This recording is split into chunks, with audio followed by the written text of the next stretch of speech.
আসসালামু আলাইকুম। সবাইকে স্বাধীন বাংলাদেশের শুভেচ্ছা। আশা করি সবাই আমাদের এই দ্বিতীয় স্বাধীনতা সবাই উপভোগ করছেন। তো আপনারা সবাই জানেন যে আমরা দীর্ঘ 15 বছরের ফ্যাসিবাদ এবং জুলুম থেকে আমরা মুক্তি পেয়েছি, এবং এই ফ্যাসিবাদ এবং জুলুমের যে ভয়াবহ বর্ণনা, এর অনেক কিছুই আপনারা জানেন, আবার অনেক কিছু সম্বন্ধেই আপনারা অবগত নন। তো আমরা নিজেরাও সেই ফ্যাসিবাদ এবং জুলুমের যে ভয়াবহ নির্যাতন, সেই নির্যাতনের শিকার হয়েছি। তো আমি এখন আমার সেই ব্যক্তিগত অভিজ্ঞতা, ফ্যাসিবাদের যে গুম, আমি ব্যক্তিগতভাবে যে গুম হয়েছিলাম সেটি আপনাদের সামনে বিস্তারিত বর্ণনা করব ইনশাল্লাহ। তো আমি সংক্ষেপে প্রথমে আমার নিজের পরিচয় দিয়ে নিই। আমি ডক্টর এনামুল হক মনি। আমি এখন আছি দক্ষিণ কোরিয়াতে। আমি এখানে পোস্ট ডক্টরাল রিসার্চার হিসাবে আছি। আমি কোরিয়াতে এসেছি 2013 সালে।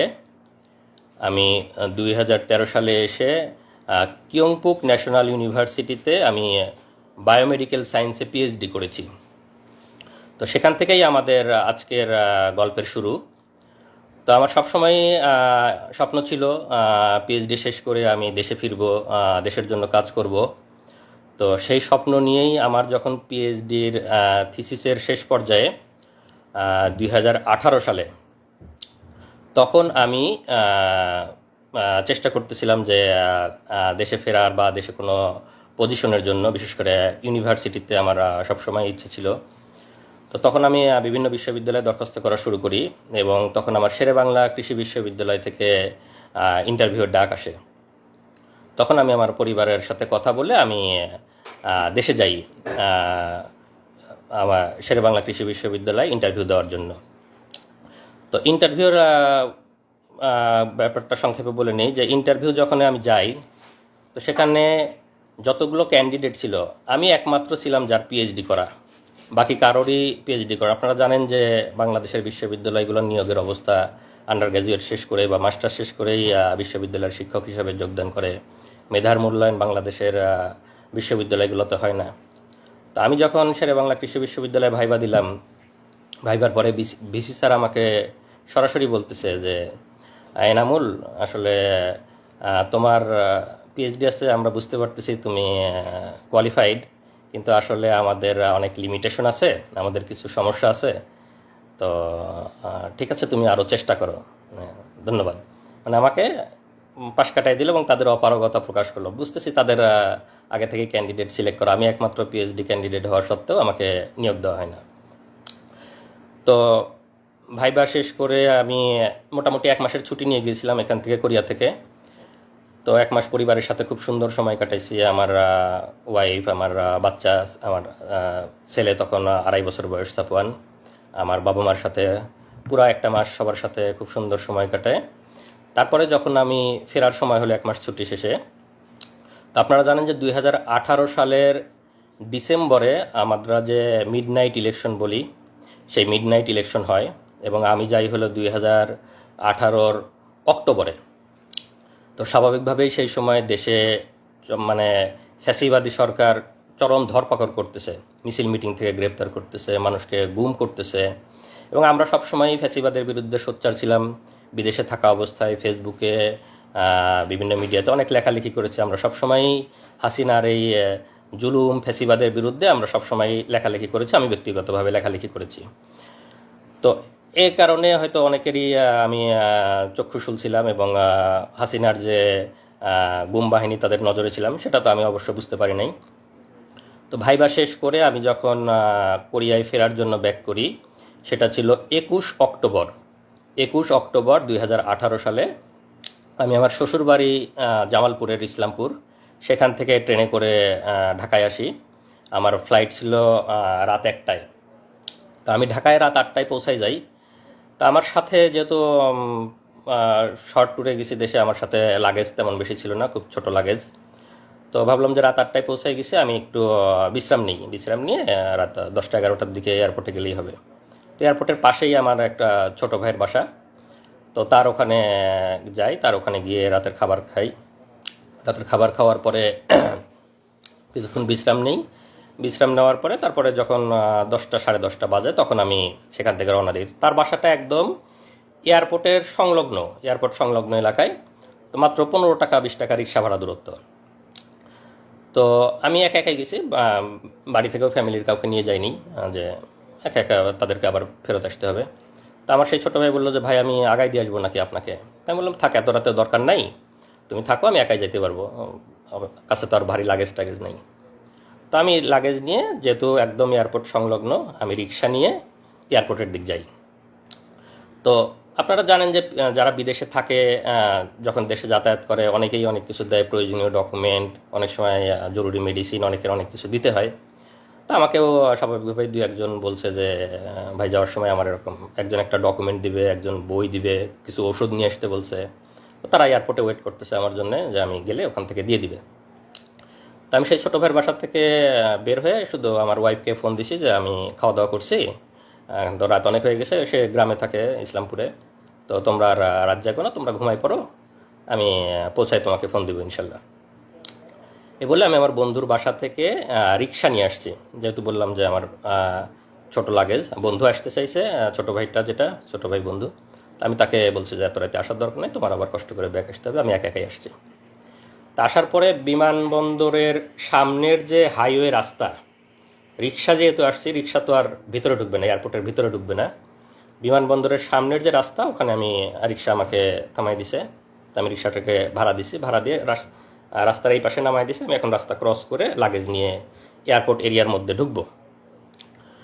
তো যখন জাস্ট ঢুকবো, রিক্সাটা থামায় ভাড়া দিয়ে আমি রাস্তা ক্রস করতে লাগছি, তো ওরা আগে থেকেই আমাকে মানে টার্গেট করেছিল, আগে থেকেই ওখানে এসে সবাই রেডি হয়েছিল।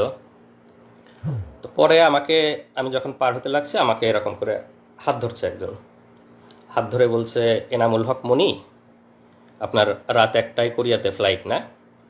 তো আমি তো স্বাভাবিকভাবেই চিনতে পারিনি, আমি ভাবছি যে আমাকে যারা ডকুমেন্ট দিবে তাদের মনে হয় কেউ, তারা ওয়েট করতেছে আমার জন্যে। তাই আমি বলছি জি, আমি এনামুল হক মনি। তো জি বলার সাথে সাথেই একদম রাস্তার ওখানেই ওদের মাইক্রো সেট করা ছিল, মাইক্রোর একটা দরজা খোলা কার, তো কারের দরজা খোলা, আমাকে এরকম হাত ধরাই আছে, এনামুল হক মনি জিজ্ঞেস করছে, আমি যখন স্বীকার করছি, এরকম ধাক্কা দিয়ে আমাকে গাড়ির মধ্যে ফেলে দিছে। আর ভেতরে 2-3জন ছিল, ভেতরের 2-3জন আমাকে এরকম করে ধরে ভিতরে টান দিয়ে ঢুকাই নিছে।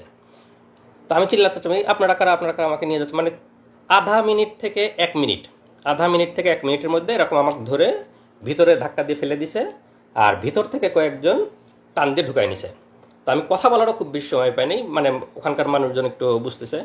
তারপরে সাথে সাথে দরজাটা লাগাই দিল, কারণ দরজা লাগাই দিয়ে 1 মিনিটের মধ্যে আমার চোখ বেঁধে ফেললো, তারপরে পিছনে হাত বেঁধে ফেললো, আর আমার মোবাইল, মানি ব্যাগ, ল্যাপটপ, আমার লাগেজ যা যা ছিল, মোবাইল মানি ব্যাগ পকেট থেকে নিয়ে নিল। যেহেতু আমি ফ্লাই করার জন্য যাচ্ছি, আমার mobile, money bag, laptop, luggage যা যা ছিল সব কিছু নিয়ে নিল। জাস্ট চোখ বেঁধে ফেললো, পিছনে হাত বেঁধে ফেললো, মোবাইল, মানি ব্যাগ, ল্যাপটপ নিয়ে নিল, দরজাটা লাগাই দিয়ে গাড়ি টান।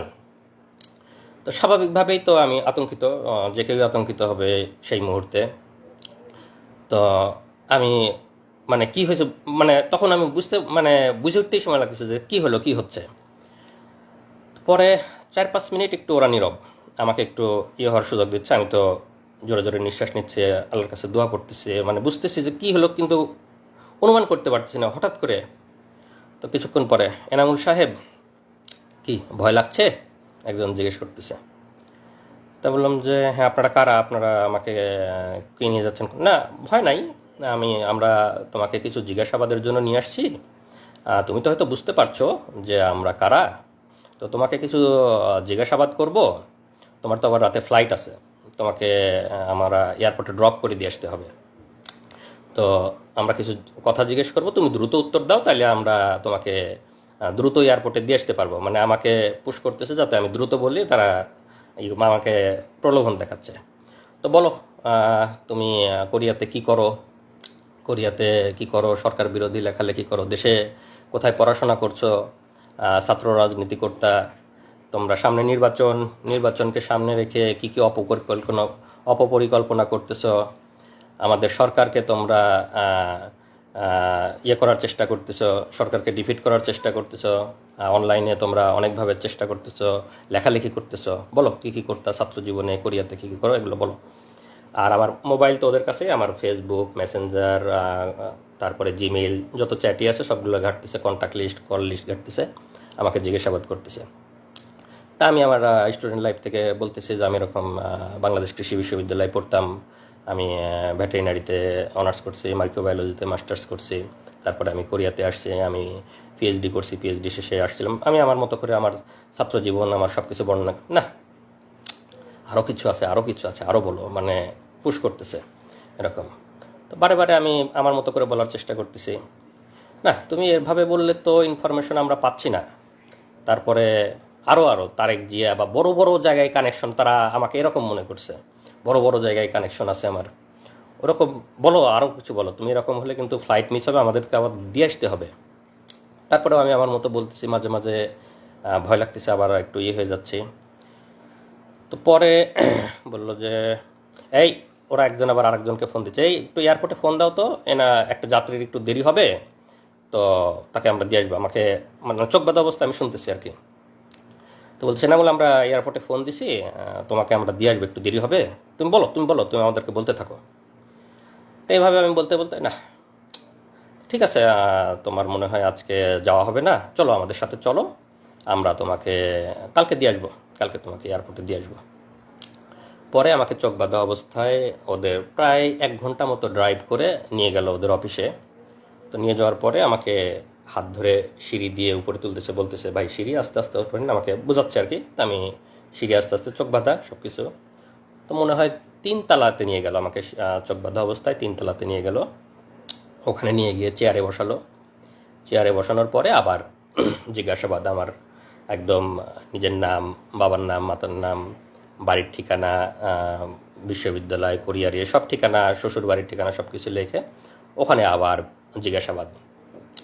জিজ্ঞাসাবাদ, সামনে নির্বাচনকে সামনে রেখে অপপরিকল্পনা, অনলাইনে লেখালেখি, এগুলো অনেক কিছু নিয়ে জিজ্ঞাসাবাদ। আর ওই মোবাইল, ফেসবুক এগুলো ঘাটাঘাটি করতেছে।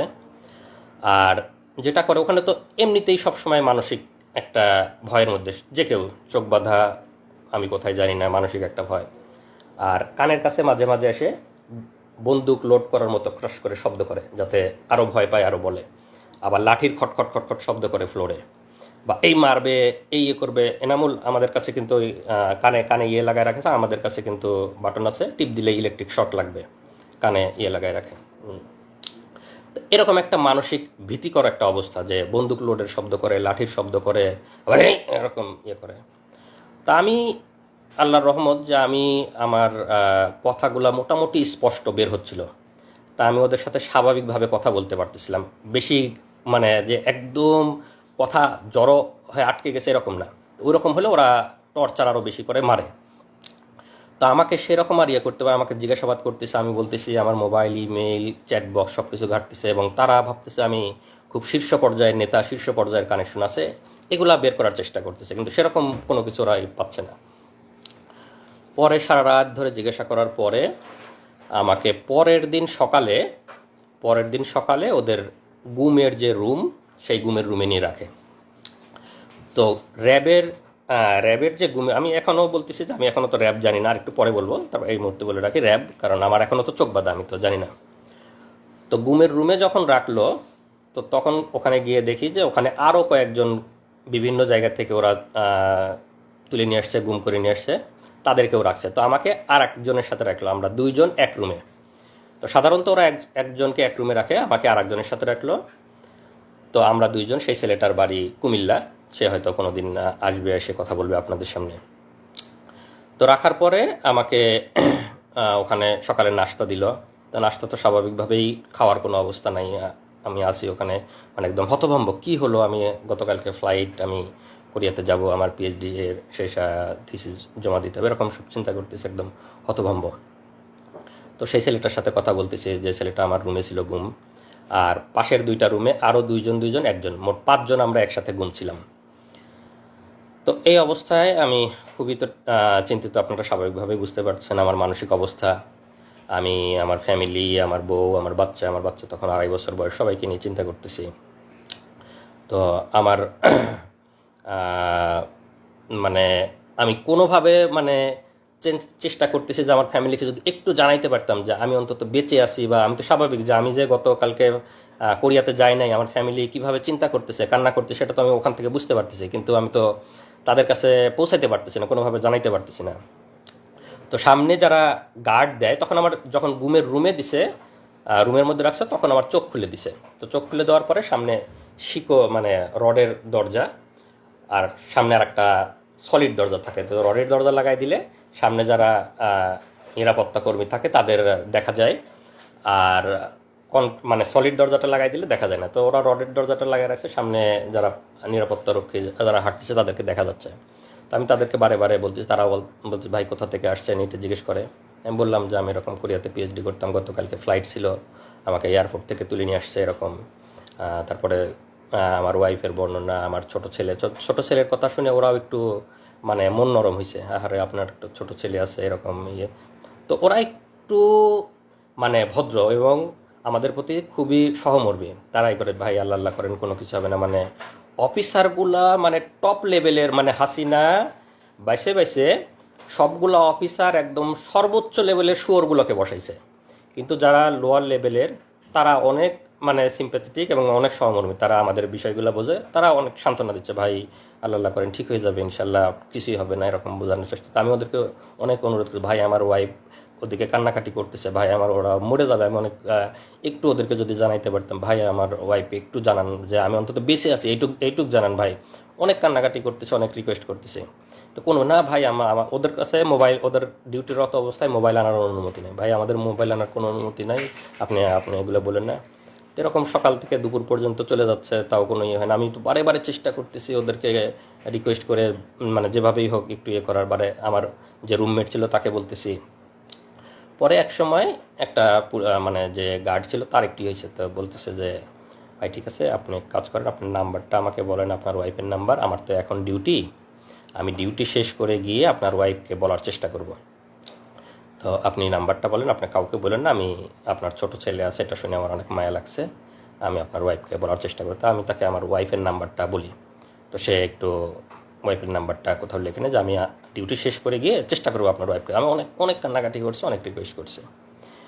তো এই পর্যায়ে আমাকে ওইখানে মানে ঘুমের যে রুম ওখানে রেখে দেয়, ওই অবস্থায় থাকি। আমাকে ওখানে 3 বেলা খাবার টাবার দেওয়া শুরু করে। তো ওরা খাবারটা স্বাভাবিক খাবার দেয়, ওদের যে অফিসার্স মেসে যে রান্নাগুলো হয় সেই রান্নাগুলা প্রতি বেলায় এসে আমাদেরকে খাবারগুলো দিয়ে যায়, স্বাভাবিক খাবার, ভালো খাবার। অফিসার্স মেসে যে রান্না হয় সেগুলোই দিয়ে যায়। তো সকাল দুপুর রাত ওভাবে খাবার দিতে থাকলো, আমাকে ঘুমের রুমে ওভাবে রেখে দিল। তো এই পর্যন্ত আমার অধ্যায়ের একটু বিরতি, এরপরে আমার আরও বর্ণনা শুরু হবে। তো এই অবস্থায় তো আমার ওয়াইফরা ওদিকে কান্নাকাটি করতেছে, ওরা ওদিকে আমাকে খোঁজাখুঁজি করতেছে, ওদের কি অবস্থা আমার ওয়াইফের কাছে আপনারা এই পর্যায়ে একটু শুনুন, তারপরে আবার আমি বলবো। আসুন। আসসালামু আলাইকুম। আমি নাজনীন সুলতানা নিপা, এনামুল হক মনির ওয়াইফ। আসলে সেই দিনগুলো তো ভোলার মতো না। এখন হয়তো বর্ণনা করতে পারবো, কিন্তু সেই সময়টা কোনোভাবেই বোঝাতে পারবো না আপনাদেরকে। তো আমার হাজব্যান্ডের সাথে আমার লাস্ট কথা হলো 9:30টার দিকে, 9:23 আমার সাথে লাস্ট কথা হয়েছে। ও আমাকে বলছে যে ঘুমিয়ে পড়ো, আমি এয়ারপোর্টে কাজ শেষ করে তোমাকে কল দিব। তারপর আমি বাবুকে নিয়ে ঘুমিয়ে পড়লাম। রাত যখন 12টা বাজে আমার হুট করে ঘুম ভেঙে গেল। আসলে কেউ জার্নি করলে, পরিবারের কেউ জার্নি করলে তো ওরকম গভীর ঘুম হয় না। তো 12টার সময় আমার ঘুম ভেঙে গেল। আমি তখন মোবাইলটা নিয়ে তাকে কল দিলাম। তো তার মোবাইলে রিং হচ্ছে, কিন্তু কল রিসিভ করছে না। আবার আমি মেসেজ দিয়েছি যে ফ্রি হলে আমাকে কল দিও। তখন 12টা বাজে, তার ফ্লাইট ছিল 1:05-এ। তো আমি যখন মেসেজ দিচ্ছি, মেসেজ সিন হচ্ছে, কল রিং হচ্ছে, কিন্তু কলও ধরছে না, মেসেজে রিপ্লাইও দিচ্ছে না। তখন আমার কাছে খুব ইয়ে লাগলো যে মনে হয় ব্যস্ত আছে, হয়তো এয়ারপোর্টের কোনো ঝামেলা বা বিজি আছে এরকম। আমি অপেক্ষা করছি তারপর ওখান থেকে মেসেজ বা কল আসবে, কিন্তু আসছে না। তো যখন রাত 1টা পার হয়ে যাচ্ছে তখন আমার ভেতরে কি ব্যাপার, কেন এরকম হচ্ছে, ও তো আমাকে জানানোর কথা। তো তখন আমার মনে হলো যে হয়তো মোবাইল হারিয়ে ফেলছে, বা মোবাইল বা ল্যাপটপ হারিয়ে ফেলছে। কিন্তু আমার মানে বারবার খালি একা একা, আমি কিন্তু রাতে আমার বাবুর সাথে একা ঘুমিয়েছি, আমার বাবা মা অন্য রুমে, তাই মধ্যরাতে তো আমি কাউকে কিছু বলতে পারছি না। তখন আমি মানে খালি বারবার আল্লাহ আল্লাহ করছি যে আল্লাহ কি হলো, যদি মোবাইল হারিয়ে যায় তাহলে তো এয়ারপোর্ট থেকে অন্য কারো ফোন থেকে আমাকে একবার জানাবে সে, এটা আমি শিওর যে সে আমাকে জানাবে, কারণ আমি টেনশন করব। কিন্তু না, আমি অপেক্ষা করছি, রাত 1টা 2টা বেজে যাচ্ছে, কোনো মেসেজ নেই, কল নেই। রাত 1টার পরেও যখন তার ফ্লাইট ছিল, ফ্লাই করার সময়, তারপরেও আমি মেসেজ দিচ্ছি, কিন্তু মেসেজ সিন হচ্ছে, রিপ্লাই দিচ্ছে না।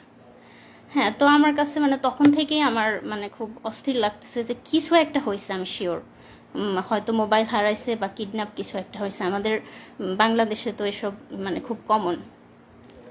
তারপরে সারা রাত কেটে গেল ওইভাবে। আমি ফজরের নামাজ পড়ে যে ভাইয়ের বাসায় গিয়েছিল, ছোট ভাইয়ের বাসায়, তাকে কল দিলাম, দিয়ে বললাম যে ভাইয়া আমি তো ওর সাথে যোগাযোগ করতে পারছি না, আপনার সাথে মানে লাস্ট কি কথা হয়েছে, বা আপনি কি যোগাযোগ করেছিলেন তার সাথে?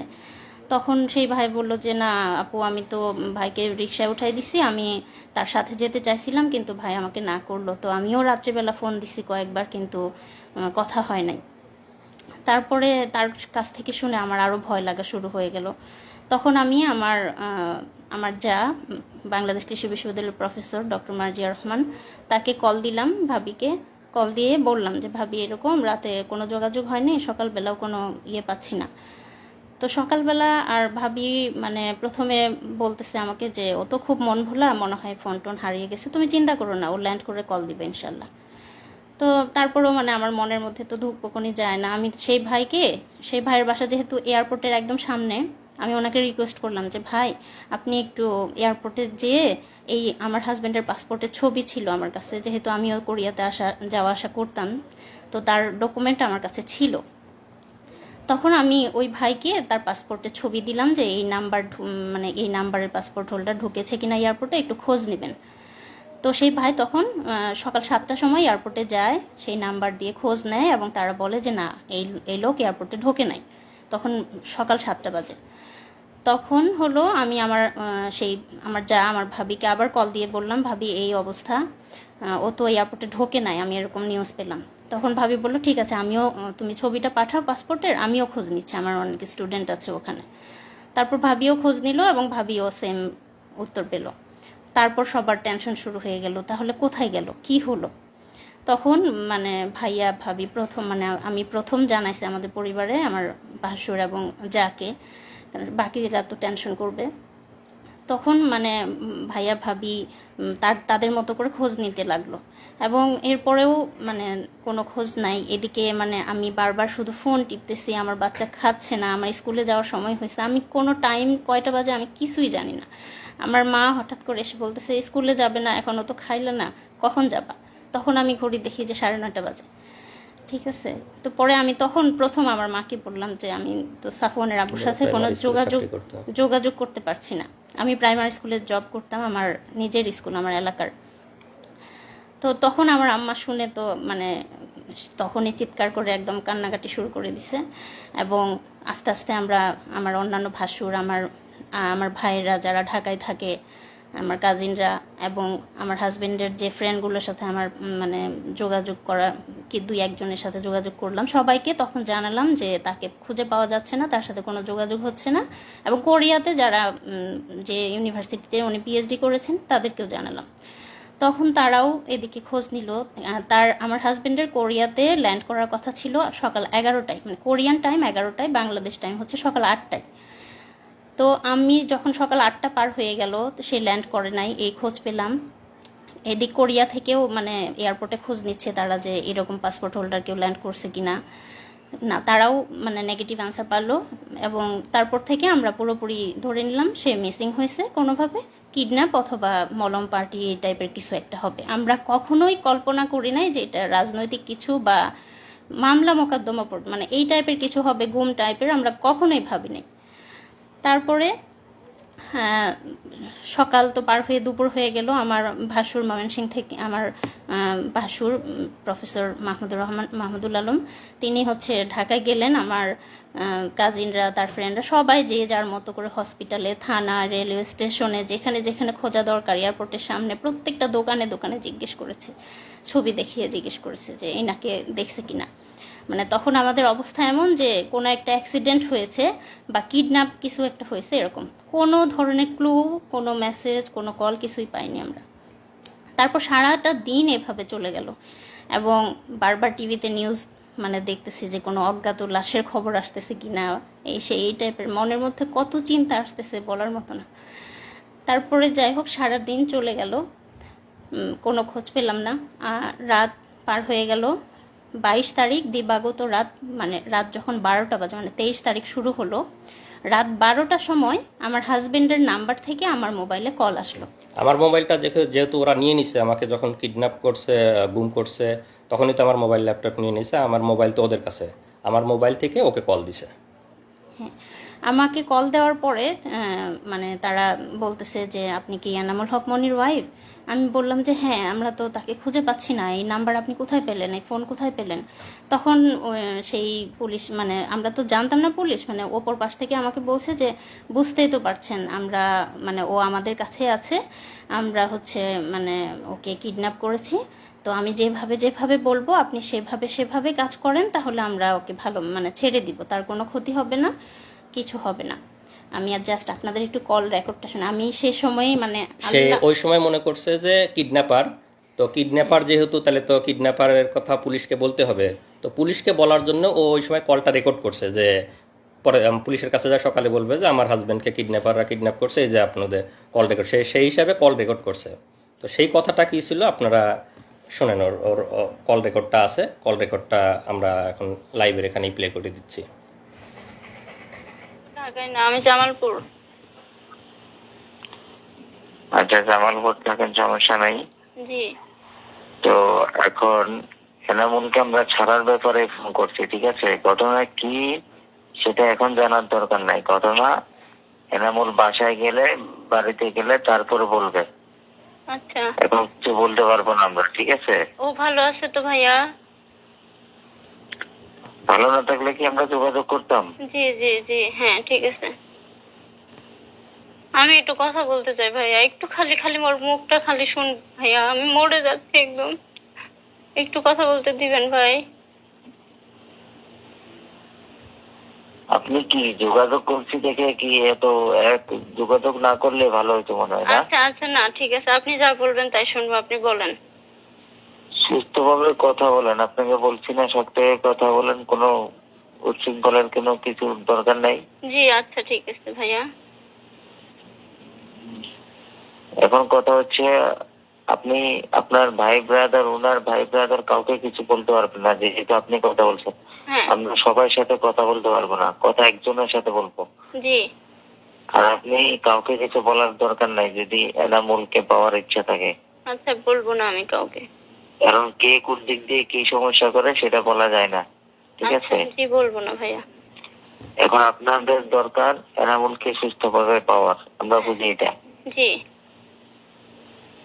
তো সুস্থভাবে পাইতে হলে আমরা যেভাবে বলবো সেভাবে করতে হবে। আচ্ছা বলেন। তো আমাদের 1.5 লক্ষ টাকা দিতে হবে। 1.5 লক্ষ টাকা কখন দিব ভাইয়া? এখন দিবেন? এখন? এত রাতে ব্যাংকে তো টাকা হ্যাঁ। ভাইয়া। আচ্ছা, আমি টাকার ব্যবস্থা করব। হ্যাঁ, আমি আপনার টাকা ব্যাংকে? জি ব্যাংকে। আমি তো কেন, কোন দোকানদার পরিচিত নাই? এই যে মোবাইলের অ্যাকাউন্টের দোকানদার আছে, জি ওই জন্য কেউ পরিচিত নাই? খোঁজ নিলে পরিচিত মানে হয়তো পাবো, কিন্তু আমি তো মেয়ে মানুষ, এটা তো আমার মানে একজনকে হলেও জানাতে হবে ভাই। না, আপনাকে কেউ যদি বিদেশ থেকে টাকা পয়সা পাঠায় তো কিভাবে তোলেন? মোবাইল অ্যাকাউন্টে তোলেন না? বিদেশ থেকে তো পাঠায় না, আমার হাজবেন্ড তো মানে, আমি তো প্রাইমারি স্কুলে চাকরি করি, আমার টাকা দিয়ে আমি চলি, বুঝছেন? তো টাকা পাঠায় না। তারপরে তো এটা এখন তো আর আগের মতো দুনিয়াদারি নাই, ঠিক আছে? জি, আমি যেভাবে হোক পাঠাই দিব ভাই, এখনই আজকেই পাঠাই দিব ইনশাল্লাহ। আপনি দেখেন, চেষ্টা করেন, যদি পাঠাতে পারেন আমরা রাতের মধ্যে ছেড়ে দিব। আচ্ছা, আর যদি আপনার কথা হলো, আপনার যত দেরি হবে আমাদেরও দেরি হবে। না আমরা পাঠাই দিব ভাইয়া রাতের আর মধ্যে। যদি কাউকে কিছু বলেন, কারোর সাথে পরামর্শ করেন, সবাই কিন্তু পরামর্শ নেগেটিভ দিবে, কেউ কিন্তু না, সুস্থভাবে আমি এনামুল একজনকে ফিরে জানাই, আসে আমার কিছু আমার বলবে না। একটা ভাই আছে, আমি আমার ভাইকে, আমার ভাই ইসলামপুরে থাকে, আপনি কথা বলছেন মনে হয় তার সাথে, আমি ওনাকে জানাই, উনি টাকার ব্যবস্থা করে দিবে। ওনার পরিচিত বিকাশের লোক ইসলাম আছে। ইসলামপুরে কে থাকে? আমার বড় বোনের জামাই, আমার দুলা বলেন, ভাই। ওনাকে বলেন না হয় আমার রবি নাম্বারে ফোন করতে, আচ্ছা, অথবা আপনি ওনার সাথে কথা বলে আমাকে ফোন করেন। রবি নাম্বারে করেন, ওর মোবাইল এখন বন্ধ করে দিব। আচ্ছা ঠিক ওর আছে। মোবাইল সহ একেবারে ওকে গাড়িতে তোলার পরে ওকে মোবাইল দেওয়া হবে। আচ্ছা ভাইয়া, আমরা টাকা পাঠিয়ে দেবো, কোনো সমস্যা নাই। হ্যাঁ, টাকা পাঠিয়ে আরে দেবো। ভাই, আমরা যেটা চাইতেছি সেটা দিলে আর আপনাদের সাথে কোনো বেমানি কেন করবো? কোনো জি দরকার জি আছে? জি জি ভাইয়া, আমি পাঠিয়ে দেবো টাকা, রাতেই পাঠাবো। ঠিক আছে, জি রাখেন। আপনি আপনার লোককে বলেন, বা আপনি কথা বলেন, ওই রবি নাম্বার ফোন দেন, আপনি আপনার লোকের সাথে কথা বলেন। আচ্ছা আচ্ছা ঠিক আছে। ঠিক আছে, আচ্ছা, রাখেন। আল্লাহ গো। তাড়াতাড়ি বলো। তা আমি তো ঘুমের রুমেই আছি এখনো, ওদের সাথে এখনো এগুলা হচ্ছে। তারপরে বলো। তারপর আমি বললাম যে আমাকে বললো যত দ্রুত আমি টাকা পাঠাবো তত তাড়াতাড়ি তাকে ছেড়ে দিবে, এবং গাড়ি রেডি আছে, জাস্ট টাকাটা পেলে তাকে ছেড়ে দিবে। আমি সকাল মানে 6টার সময় ওনারা আমাকে 4-5টা নাম্বার, ডাচ বাংলা বিকাশ মিলিয়ে প্রায় 4-5টা নাম্বার দিল। সবগুলোতে আমি হচ্ছে সকাল 6টা থেকে 9টা এর মধ্যেই আমি 1 লক্ষ টাকা পাঠাই। ঠিক আছে, যেহেতু শুক্রবার ছিল, আর আমি অনেক রিকোয়েস্ট করছিলাম যে আমাদের কাছে এত বেশি টাকা নাই, আপাতত 1 লাখ, মানে আর শুক্রবার তো বিকাশ থেকে বেশি পাঠাতে পারছি না আমি, যেহেতু এখানে আমি গ্রামে একটু অ্যাড আছি। করে দেই। ওরা যখন আমাকে জিজ্ঞাসাবাদ করতেছিল তখন আমার ফিনান্সিয়াল অবস্থা বোঝার চেষ্টা করতেছিল, মানে এটা ওদের গুম, কিডন্যাপ, ক্রসফায়ার, র্যাবের বিজনেস, র্যাব ডিবির বিজনেস। ওরা গুম করে নিয়ে গিয়ে ফিনান্সিয়াল অবস্থা বুঝে, আর্থিক অবস্থা বুঝে, মানে ক্রসফায়ার দিবে না বা মেরে ফেলবে না, এই বিনিময়ে ফ্যামিলির অবস্থা বুঝে যার কাছে যত পারে মানে টাকা পয়সা মানে বিজনেস করে নেয়। তো আমাকে যখন জিজ্ঞাসাবাদ করছে আমি বলছি যে আমি তো পিএইচডি স্টুডেন্ট, কোরিয়াতে থাকি, আমি কিছু টাকা স্কলারশিপ পাই, আমি কয়দিন আগেই দেশে আসছি, আমার তো ফ্লাইটে অনেক টাকা খরচ হয়ে গেছে, আমার তেমন কোনো টাকা নাই, আমার বাবা রিটায়ার্ড সরকারি চাকরিজীবী, মানে বাবারও তেমন কোনো, মানে সব কিছু মিলায়ে বুঝছে যে আমার কাছে খুব বেশি টাকা নাই, মানে আমি যেহেতু স্টুডেন্ট, পিএইচডি করি, খুব বেশি সেভিংস নাই, আমার আব্বা রিটায়ার্ড, আমার শ্বশুর হলো বড় গৃহস্থ, তো সব কিছু মিলায় ওরা সেই পরিমাণই ওদের কাছে ডিমান্ড করছে। তারপর আমি সকাল 9টার মধ্যে টাকা পাঠালাম, তারা টাকা পেয়ে আমাকে কনফার্ম করলো যে হ্যাঁ টাকা পেয়েছি, আপনার ছোট ছেলে আছে শুনেছি, তারপর হচ্ছে আমরা ওকে কিছুক্ষণ পরেই ছেড়ে দিব, আপনারা গাড়ি নিয়ে রেডি থাকেন, কিছুক্ষণ পর মোবাইলটা দিয়ে ওকে ছেড়ে দিব। তারপর হলো আমার ভাসুরা ঢাকায় ছিল তখন, আমি তাদেরকে জানালাম যে এরকম এরকম কথা হয়েছে, ওনারা ছেড়ে দিবে, আপনারা গাড়ি নিয়ে রেডি থাকেন। তারা একদম রেডি গাড়ি নিয়ে। হ্যাঁ, এবং আমি মোবাইলটা নিয়ে বসে আছি যে তার একটা কল আসবে, এসে বলবে যে এনামুল এখানে আছে, আমরা তাকে ছেড়ে দিলাম, বা ও আমাকে কল দিয়ে বলবে যে আমি বের হয়েছি, এরকম। আমি ফোন নিয়ে বসে আছি, গ্রামে সবাই আমাকে ঘিরে ধরে বসে আছে, কিন্তু কল আর আসে না। সবাই মানে ওয়েট করছি আমরা, এদিকে আমার ভাসুররা ওয়েট করছে, কোনো কল আসে না। একদম 9টা 10টা 11টা বেজে গেল, কোনো কল আসলো না। তখন আমরা বুঝে গেলাম যে এটা মানে আমাদের সাথে ধোঁকা দিয়েছে। তারপর যে নাম্বারগুলোতে টাকা পাঠালাম সবগুলো নাম্বার বন্ধ, যে নাম্বারে কথা বলেছি ফোনে সেটাও বন্ধ, এবং আমরা সেই নাম্বারগুলো ট্র্যাক করার চেষ্টা করেছি। নাম্বারের কোনো মানে ঠিকানা বা আইডি কার্ড যে রেজিস্ট্রেশন করা হয়েছে যে নাম দিয়ে, সেগুলো আমরা খোঁজার চেষ্টা করেছি, সেই কোনো নাম্বারে কোনো রেজিস্ট্রেশন ছিল না সেই সিমগুলোতে। তো তারপর যাই হোক, দুপুর পর্যন্ত এরকম হলো। তখন পর্যন্ত আমরা তো মানে কিডন্যাপার হিসেবেই চিন্তা করেছিলাম। যখন দুপুরে টাকা পয়সা নেওয়ার পরেও ছেড়ে দিল না বা কোনো খোঁজ পেলাম না, তখন আমাদেরকে আমাদের অনেক শুভাকাঙ্ক্ষী, আমার হাজব্যান্ডের ফ্রেন্ড এবং তার ছোট ভাই বড় ভাই সবাই মিলে আমাকে ফোন করে বলতেছে যে আপু এটা না, এটা হচ্ছে কিডন্যাপ না, ভাইয়াকে সম্ভবত গুম করা হয়েছে, আমরা ধারণা করতেছি, এবং ইলেকশনের আগে এগুলো খুব বেশি করা হচ্ছে। আর হচ্ছে এই মুহূর্তে আমাদের যত বেশি মানে ভাইরাল বা মিডিয়াতে প্রচার করব তত বেশি মানে ভাইয়ের জন্য ভালো, না হলে খারাপ কিছু হয়ে যেতে পারে। তো তখন আমি ফ্যামিলির সাথে কথা বলে তাদেরকে অনুমতি দিলাম, এবং সেই মুহূর্তে কোরিয়া, বাংলাদেশ এবং TV channel, news paper, daily star, প্রথম আলো সব জায়গায়, ফেসবুক সব জায়গায় ভাইরাল হয়ে গেল। আমরা প্রচার করলাম যে তাকে পাওয়া যাচ্ছে না এয়ারপোর্টের সামনে থেকে, মানে এয়ারপোর্টে যাওয়ার পর থেকে তাকে আমরা আর খুঁজে পাচ্ছি না। এরকম নিউজ হলো একদম, মানে কোরিয়া, বাংলাদেশ সব জায়গায় একদম ভাইরাল হয়ে গেল। তারপর হচ্ছে তারপরটা উনি বলবেন। হ্যাঁ, সে সময় আসলে অনেক পত্রিকা, টিভি মিডিয়া, যেহেতু আমি বিশ্ববিদ্যালয়ে করতাম, আমার বন্ধু, বড় ভাই, ছোট ভাই অনেকে সাংবাদিক ছিল, কোরিয়াতে অনেক সাংবাদিক বন্ধু ছিল। তো সবাই মানে যার যার অবস্থান থেকে চেষ্টা করে, সবাই নিউজ করে, অনেকটা ভাইরাল মতো হয়ে যায় সেই 2018 সালে, যাদের মনে আছে। তো এখানে একটা জাস্ট নিউজ আমার, যে এখানে ইংলিশ একটা নিউজ পেপার, যে পিএইচডি স্টুডেন্ট গোজ মিসিং, প্রথম আলো সহ অনেক জায়গায় আসে যে কোরিয়াতে ফেরার পথে পিএইচডি স্টুডেন্ট অপহরণ হয়ে গেছে। তো নিউজগুলো অনেকটা ভাইরাল মতো হয়ে যায়। তা আমি তো ওখান থেকে বুঝতেছি না, আমি যেহেতু ঘুমের রুমে আছি, আমি তো বুঝতেছি না আমাকে নিয়ে এত কিছু হচ্ছে। আমি বুঝতেছি সবাই খোঁজাখুঁজি করতেছে, কিন্তু এত নিউজ হয়েছে এটা তো আর আমার ধারণা নাই। তো ওখানে একবার একা কারারক্ষী, মানে যে গার্ড থাকে, সে একবার এসে জিজ্ঞেস করতেছে, আপনি কি পিএইচডি স্টুডেন্ট নাকি, মানে ডিউটি চেঞ্জ হয়েছে অন্য একজন? তাই বললাম যে হ্যাঁ। আচ্ছা, আপনাকে নিয়ে অনেক লেখালেখি হচ্ছে, আপনার বন্ধু টন্ধু আছে নাকি সাংবাদিক? আমাকে হ্যাঁ, তো বিশ্ববিদ্যালয়ে পড়ছে, অনেক সাংবাদিক বন্ধু আছে। তা একটু খালি মানে বুঝতে পারলাম যে মনে হয় আমাকে নিয়ে অনেক লেখালেখি হচ্ছে। এরপরে আসল মানে যে এতক্ষণ তো বললাম যে আমাকে উপরে একটা রুমে রাখছিল, যেখানে আমরা 2 জন ছিলাম এক রুমে, এবং সর্বমোট 5 জন ছিলাম পাশাপাশি রুমে। এরপরে আমাকে যে আয়নাঘর, আমরা যেটা আসলে বুঝি যে ঘুমের যে স্পেশাল রুম, সেই স্পেশাল রুমে আমাকে নিয়ে যায়, রাখে, চোখ বেঁধে নিয়ে যায়। তো সেটা হলো যে মানে আমাকে চোখ বেঁধে যখন নিয়ে যায়, আমি এটা আগে একটু বলে নেই, যদিও এই স্টেজে তো আমি দেখতে পাচ্ছি র্যাবের কোন জায়গায় সেটা তো আমি জানি না, পরবর্তীতে জানছি। আমি এই স্টেজেই আপনাদেরকে একটু বলে দিচ্ছি। সেটা হলো যে আমাকে যেখানে রাখছিল সেটা হলো র্যাব 2 বসিলা মোহাম্মদপুর ক্যাম্প। আমি আবার বলতেছি, র্যাব 2 বসিলা মোহাম্মদপুর, ঢাকা, এখানে আমাকে রাখছিল।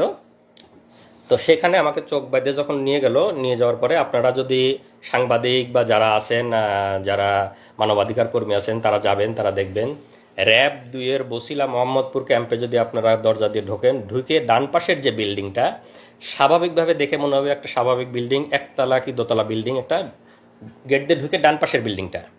তো সেই বিল্ডিংয়ে আমাকে তখন ওই রুম থেকে চোখ বেঁধে নিয়ে গেল একটা টয়লেটের মধ্যে দিয়ে, দরজা আছে, দরজা দিয়ে সম্ভবত আন্ডারগ্রাউন্ডে নিয়ে গেল। সেখানে একদম সিঙ্গেল গুমের রুম করা আছে, এখানে বিভিন্ন যাদেরকে গুম করে নিয়ে আসে সেখানে রাখা, আমাকে সেই একটা রুমে রাখলো। তো সেই রুমটার বর্ণনা এরকম যে, আমরা যদি বাংলাদেশের একটা টয়লেট মতো চিন্তা করি, লো কমোড টয়লেট, যেগুলো আমরা স্বাভাবিকভাবে ইউজ করতাম, হাই কমোড টয়লেট না। তো ওই রুমের মধ্যে একটা ছোট্ট টয়লেট আছে, একটা ট্যাপ, একটা বদনা। তার মানে আপনার টয়লেট বা প্রস্রাব করার জন্য বাইরে যেতে হচ্ছে না, ওখানে টয়লেট করা যাবে। আর বাকি যে ফাঁকা জায়গাটুকু আছে, মানে একটা টয়লেটের, বড় একটা টয়লেটের জায়গার মতো বাকি যে ফাঁকা জায়গাটুকু আছে, সেই জায়গায় একটা স্বাভাবিক মানুষ টান হয়ে শুয়ে থাকতে পারবে না। আমি হাইটে অত বেশি লম্বা না, তারপরে আমাকেও পা একটু ঘুচায় এভাবে শুয়ে থাকতে হতো, এরকম এতটুকু জায়গা।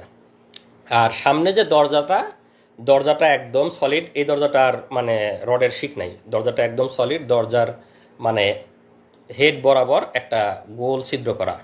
তো সামনে যারা মানে গার্ড থাকে, তো কাউকে বলার দরকার হলে ওই ছিদ্রর ওইটা সরায় ওদেরকে ডাক দিলে তখন ওরা কোনো কথা বলা বা কোনো জরুরি কিছু বলার দরকার হলে ওরা, বা খাবার দেওয়ার দরকার হলেও ওদিক দিয়ে এসে কথা বলে তারপরে খাবার দেয়। তো ওইটা হলো একদম স্পেশাল রুম ঘুমের, যে একদম মানে ভাষায় বর্ণনা, আপনারা আয়নাঘরের অনেক ছবি হয়তো ইয়েতে, নেত্র নিউজে বা বিভিন্ন জায়গায় দেখছেন, আগামীতে আরও আসবে, আপনারা হয়তো ভিডিও দেখতে পারবেন, সাংবাদিক, মানবাধিকার কর্মীরা যাবেন, সেগুলো ভিডিও করে নিয়ে আসবেন। তো একদম যেটা বর্ণনা দিলাম, একটা ছোট টয়লেট এবং বাকি যে ফাঁকা জায়গাটুকু থাকে, কষ্টে মষ্টে পা ভাঁজ করে একজন মানুষ শুয়ে থাকতে পারে। তা আমাকে ওখানে রাখার পরে একা ওই রুমগুলো হলো সিঙ্গেল ইউনিট, একা রাখলো। তো স্বাভাবিকভাবে ওখানে তো সবসময় মৃত্যু আতঙ্ক, মানে কখন মেরে ফেলবে, কখন মানে সবসময় কল্পনা যে মেরে কোথায় লাশ ফেলে দেবে, কেউ টের পাবে না। বাংলাদেশে যা হয় মানে লাশ ভাসতেছে, গুম হয়ে যাচ্ছে, নিখোঁজ হচ্ছে, কে কোথায় মারা যাচ্ছে, কার কোথায়, সেগুলো সবসময় চিন্তা হচ্ছে। তো পরের দিন রাতের বেলা আমাকে আবার ওই গুমের ওই যে সিঙ্গেল রুম, আয়না ঘরের যে সিঙ্গেল রুম, সেই রুম থেকে নিয়ে আবার অফিসারদের রুমে নিয়ে যায়। অফিসারদের রুমে যখন যাবে সবসময় চোখ বাঁধা, গুমের রুমে থাকা অবস্থায় চোখ খোলা রাখে। অফিসারদের রুমে যাওয়ার সময় সবসময় চোখ বাঁধা, কারণ কে জিজ্ঞাসাবাদ করতেছে, কে অফিসার, কে কি, কোনো কিছু বোঝার সুযোগ নাই। তারা বাংলাদেশি না ভিনদেশি তাও বোঝার সুযোগ নাই। এবং আমার কাছে যথেষ্ট সন্দেহ হয়েছে যে তাদের মধ্যে কিছু ভারতীয় মানে বা এদের থাকতে পারে, এবং এদের জিজ্ঞাসাবাদ, এদের টেকনোলজি, মোবাইল সার্চিং, এগুলো এত ইন্টেলেকচুয়াল, এত দক্ষ, আমার কাছে মনে হয় না যে বাংলাদেশিরা এত দক্ষ হতে পারে। তাদের মধ্যে দুই একজন মানে ভারতীয় রয়ের গুপ্তচর থাকা অসম্ভব কিছু না, আমার কাছে মনে হয়েছে। কলকাতার হ্যাঁ, বা এবং ভাষাটাও সবসময় একদম পিওর বাংলা মনে হয় নাই, কয়েকজন কথা বলতেছিল। যাই হোক, যেটা বললাম যে মানে অফিসারদেরকে আমরা যেহেতু দেখতে পাচ্ছি না, তাদের বর্ণনা দেওয়ার তো সুযোগ নাই এই স্টেজে। তো সেখানে এরা রাতভর আবার আমাকে জিজ্ঞাসাবাদ করে, এবং সেদিন মানে ফিজিক্যাল টর্চার করে নাই, ভয়াবহ মানসিক টর্চার করছে। যেটা বললাম যে বন্দুকের গুলির শব্দ, লাঠির শব্দ, মানে কানে ইলেকট্রিক শক দেওয়ার মতো শব্দ, ভয়াবহ মানসিক টর্চার করে। এবং আমাকে প্রায় হয়তো আনুমানিক রাত 12টার দিকে আবার এনে গুমের রুমে রেখে দেয়। তো সেই দিন আমি মানে মোটামুটি এমনিতে অনেক আতঙ্ক ভয়, সেদিন মনে হলো যে আজকে মনে হয় খারাপ কিছু করতে পারবো। ওদের জিজ্ঞাসাবাদের ধরন বা সব কিছু মিলায় খুব মানে ভীতিকর একটা অবস্থা। তো এসে কোনো মতো শুয়ে আছে, ঘুমাই না, ঘুম তো আসার কোনো সুযোগই নাই ওখানে। তো যে অবস্থা, হয়তো ক্লান্ত হয়ে গেলে চোখটা একটু বুঝে আসে। তা আমাকে শেষ রাতের দিকে, রাত 4:30 বাজে, তখন আবার আইসে দরজায় মানে র্যাবের একজন নক করছে, ভাই আপনি আসেন, আপনাকে নিয়ে দ্রুত অপারেশনে যাইতে হবে। তখন তো আমার বুকের মধ্যে একদম মানে চিৎ করে উঠছে যে এত রাতে অপারেশন, মানে তখন তো এমনিতে সব সময় মৃত্যু চিন্তা, ক্রস ফায়ারের চিন্তা, মানে আমাকে শুধু দরজায় ডাক দিছে, আপনি বের হয়ে আসেন, আপনাকে নিয়ে অপারেশনে যাইতে হবে। তখন আমি পুরাপুরি শিওর যে ভাই মানে মনে হচ্ছে যে আমাকে ক্রস ফায়ারের দেওয়ার জন্য ডাক, অপারেশন, র্যাবের অপারেশন এত রাতে আর কি হবে। তখন রাত 4টে 4:30 বাজে, আমি বুঝতেছি ফজরের সময় হয়ে যাচ্ছে। তখন আমি ওদেরকে বললাম, মানে ওই সময় তো চিল্লা চেঁচামেচি করেও কোনো লাভ নাই, মানে কেউ তো শোনার নাই। তখন আমি ওদেরকে বললাম যে ভাই একটু দেরি করেন, এখনই তো মানে আজান হয়ে যাবে, আমি ফজরের নামাজটা পড়ে নিই, আমি নামাজটা পড়ে বের হই। জীবনের মানে আমি একদম পুরাপুরি শিওর। আমি এখন হয়তো বলতে বলতে আমাদের অশ্রু শুকাই গেছে, মানে প্রথম যখন বলতাম আমি কান্নাকাটি করতাম আমার ওয়াইফের কাছে, সবার কাছে যখন বর্ণনা করছি, এখন বলতে বলতে মানে আমার অশ্রু শুকাই গেছে, হয়তো বা সেই এক্সপ্রেশনটা আসতেছে না যে মানে প্রথম দিকের আমার কি অবস্থা ছিল। আমি শতভাগ শিওর যে আমাকে ক্রস ফায়ারের জন্য নিয়ে যাচ্ছে, শুধু বলছে যে আপনি বের হন, আপনাকে নিয়ে অপারেশনে যেতে হবে। তা আমি ওদেরকে বললাম যে ভাই আমাকে একটু সময় দেন, আমি নামাজটা পড়ে বের হই, জীবনের শেষ নামাজ আমি পড়ে বের হই। আমি একদম মানে চিল্লা চেঁচামেচি করতেছি, চিল্লা চেঁচামেচি করে তো কেউ শোনার নাই। তো পরে আমি সুন্দর করে অজু করছি, অজু করে যখন টয়লেটে নিয়ে গেছে, ওরা চোখ বেঁধে হাত ধরে ধরে নিয়ে যায়। ওখানে গিয়ে আমি একটা খোয়া পাইছি, আমাদের যে খোয়া থাকে, তো খোয়াতে আমি টয়লেটের দেয়ালে মানে একটা নাম্বার লিখে, মানে আমার ওয়াইফের নাম্বারটা লিখে আসছি। মানে আমার কাছে মনে হচ্ছে যে আমাকে তো ক্রস ফায়ার দিয়ে দেবে, আমার ওয়াইফ বা আমার ফ্যামিলি মেম্বার কেউ কোনোদিন জানতেও পারবে না আমি কোথায় ছিলাম, কিভাবে মারা গেছি। যদি কেউ কোনোদিন পরবর্তীতে গুম হয়ে এই টয়লেটে আসে, এই নাম্বারটা যদি দেখে, তাহলে হয়তো সে একটু বুঝতে পারবে, তাহলে হয়তো সে আমার ওয়াইফকে হয়তো একদিন ফোন দিয়ে যায়, এই নাম্বারটা ওখানে পাইছিলাম, আপনি কি আপনার এই নাম্বারটা আমি টয়লেটে পাইছি। এরকম মনে হচ্ছে যে কোনোভাবে যদি একটু জানাইতে পারতাম তাদেরকে যে আমাকে আজকে মেরে ফেলতে যায়, বা এরকম ফিলিংস। তা আমাকে বলে যে ভাই তাড়াতাড়ি করেন, আপনি তাড়াতাড়ি নামাজ পড়েন, আপনি তাড়াতাড়ি নিয়ে যেতে হবে, স্যাররা ওয়েট করতেছে। তা আমি অজু করে একদম ফজরের নামাজটা পড়লাম। আমার মানে সেই শেষ নামাজের যে কি ফিলিংস, এটা আমি মানে ভাষায় প্রকাশ করতে পারবো না। আমি একদম কনফার্ম আমাকে ক্রস ফায়ারে নিয়ে যাচ্ছে, এটা আমার জীবনের শেষ নামাজ। সেই নামাজের যে কি মানে ফিলিংস, সেটা আমার মানে এই মুহূর্তে বলার ভাষা নাই। নামাজ পড়ে আল্লাহর কাছে একদম অঝোরে কান্নাকাটি করে আল্লাহর কাছ থেকে জীবনের যত গুনাহ আছে সব মাপ চেয়ে একদম বিদায় নিয়ে যাচ্ছি, যে আল্লাহ তুমি আমার সব গুনাহ মাফ করে দিয়ে আমার বউ বাচ্চাকে দেখে রাখো। মানে একদম মৃত্যু পথযাত্রী মানুষের দোয়া যা হয়, আমি একদম দোয়া করে নামাজ পড়ে বের হলাম। আমাকে চোখ বেঁধে নিয়ে বের হলো। বের হওয়ার পরে আমি দেখলাম যে 3টা গাড়ি সাজানো, র্যাবের 3টা গাড়ি, সামনে, মাঝখানে, পিছনে। তো 3টা গাড়ি সবাই অস্ত্রসজ্জিত হয়ে ওখানে দাঁড়ায় আছে র্যাবেরিয়ে, কেউ হয়তো কাটার নিয়ে দাঁড়ায় আছে, কেউ হাতুড়, কেউ এরকম। তা আমার কাছে মনে হচ্ছে যে আমাকে ক্রস ফায়ার দিয়ে মারবে, যে কাটারগুলো দিয়ে হাত পা এগুলো কাটবে, মানে অঙ্গ প্রত্যঙ্গ বিচ্ছিন্ন করে ফেলবে, মানে বিভিন্ন রকমের অস্ত্র নিয়ে দাঁড়ায়, স্বাভাবিকভাবে ভীতিকর। আমাকে চোখটা এমনি বাইদে, ওখানে একটু দেখার মানে চোখটা খোলা ছিল জন্য সবগুলো দেখছি। আমাকে চোখ বাইদে মাঝখানের গাড়িতে তুললো, ওরা সামনের গাড়ি পিছনের গাড়ি, মাঝখানের গাড়িতে আরও কিছু উঠলো, আমাকে নিয়ে গাড়ি নিয়ে টান দিল। এটা হলো হয়তো ভোর 5টা মতো বা 4:30 থেকে 5টা আনুমানিক আর কি। তো গাড়ি চলতেছে আমি একদম অঝোরে শুধু আল্লাহর কাছে হাত তুলে দোয়া করতেছি, মানে জীবনের শেষ মুহূর্তের যত মাপ চেয়ে নেওয়া, জীবনের শেষ মুহূর্তের যত দোয়া আল্লাহর কাছে করতেছে। আর পাশের যারা আছে তারা সান্ত্বনা দিচ্ছে, ভাই কান্না করেন না, আল্লাহ আল্লাহ আল্লাহ শিখ করি, তারা তখনও সান্ত্বনা দিচ্ছে। আর আমি অজোরে আল্লাহর কাছে শুধু দোয়া করে যাচ্ছে এরকম। আমি তো জানি যে আমাকে ক্রস ফায়ারে নিয়ে যাচ্ছে, শেষ মুহূর্তে যত আল্লাহর কাছে মাপ চেয়ে নেওয়া যায়। তো এইভাবে প্রায় 1 ঘন্টা মতো গাড়িটা চললো। চলার পরে কোথায় যেন থামলো। তো আমার যেহেতু চোখ বাঁধা, আমি তো বুঝতে পারতেছি না কোথায় থামলো। তো গাড়ি থামানোর পরে ওরা মনে হলো যে 10-15 মিনিট কোথায় যেন গেছে আশেপাশে, মানে আমার সাথে 2-1 জন রেখে বাকিরা কোথায় যেন গেলো 10-15 মিনিট। তো 10-15 মিনিট পরে এসে আমাকে গাড়ি থেকে নামানোর পরে তো তখন আমাকে যেহেতু এয়ারপোর্ট থেকে তুলে নিয়ে গেছিলো, আমার লাগেজ, আমার ল্যাপটপের ব্যাগ সব কিছু আমার হাতে, আমার লাগেজটা ধরাই দিল, কাঁধে ল্যাপটপের ব্যাগটা দিল, আমার মোবাইলটা দেয়নি, মোবাইলটা দিলে যদি কোথায় কল দেই। তো ওই সময় আমার চোখটা খুলে দিল। চোখ যখন খুলে দিল তখন আমি দেখি আমাকে নামাই দিছে বিমানবন্দর স্টেশন, এয়ারপোর্টের অপোজিটে যে বিমানবন্দর স্টেশনের সামনে নামাই দিছে। তো এটার কারণ হলো যেহেতু আগের দিন সব জায়গায় নিউজ হয়ে গেছে যে কোরিয়াতে ফেরার পথে পিএইচডি গবেষক অপহরণ হয়েছে, আমার বাড়ি পাবনাতে, আমাকে বিমানবন্দরের সামনে থেকে পাওয়া যাচ্ছে না, বিমানবন্দরে যাওয়ার পথে পাওয়া যাচ্ছে না, এরকম নিউজ হয়েছে। এই জন্য ওরা আমাকে বিমানবন্দর স্টেশনের সামনে নামাই দিয়ে তখন আমাকে বলতেছে যা, তোর যেখানে খুশি যা।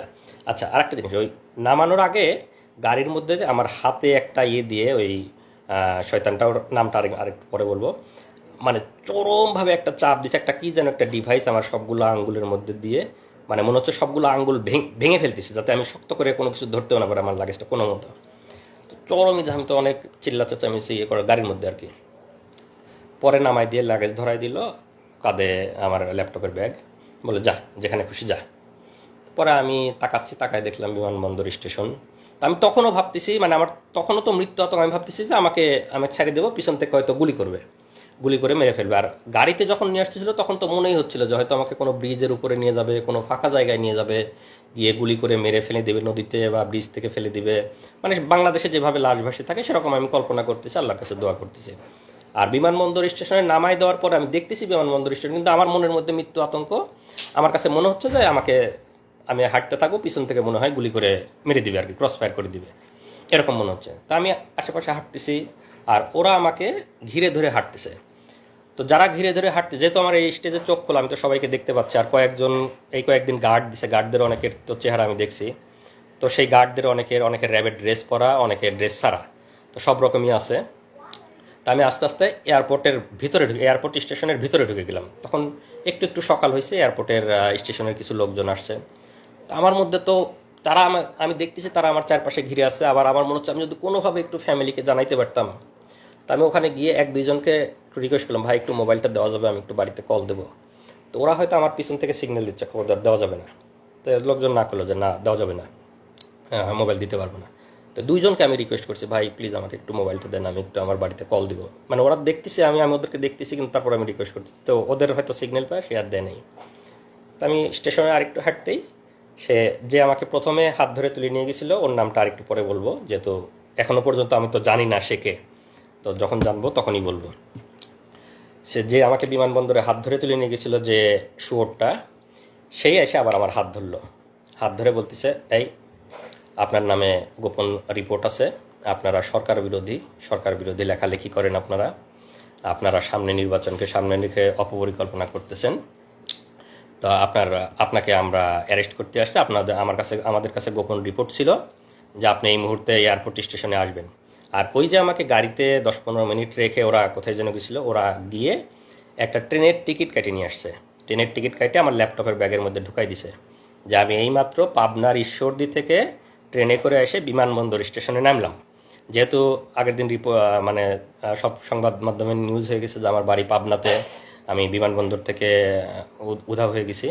তো ওরা ট্রেনের টিকিট কেটে দিয়েছে যে আমি ট্রেনে করে পাবনা ঈশ্বরদী থেকে এয়ারপোর্ট স্টেশনে এসে নামলাম।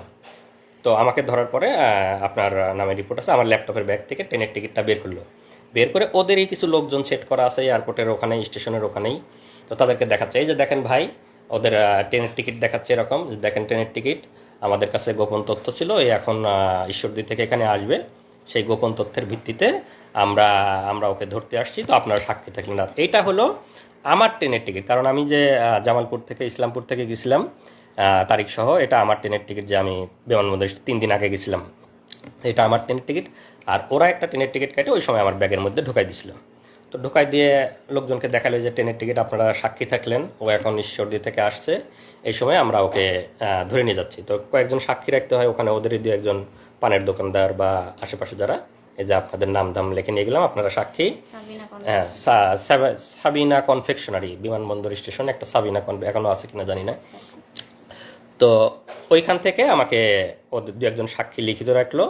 আর ওখানে লোকজন আবার ওদেরই লোকজন নাটক সাজাচ্ছে, ওরা দেখাচ্ছে যে ওই মোবাইল বের করে, এই যে দেখেন ভাই ফেসবুকে এরা বিভিন্ন সরকার বিরোধী লেখালেখি করে, যে ফেসবুকে আপনারা দেখেন এরা বিভিন্ন গুজব ছড়ায়, মানে সরকার বিরোধী অপপ্রচার করে, এরকম মানে লোকজনকে বলতেছে।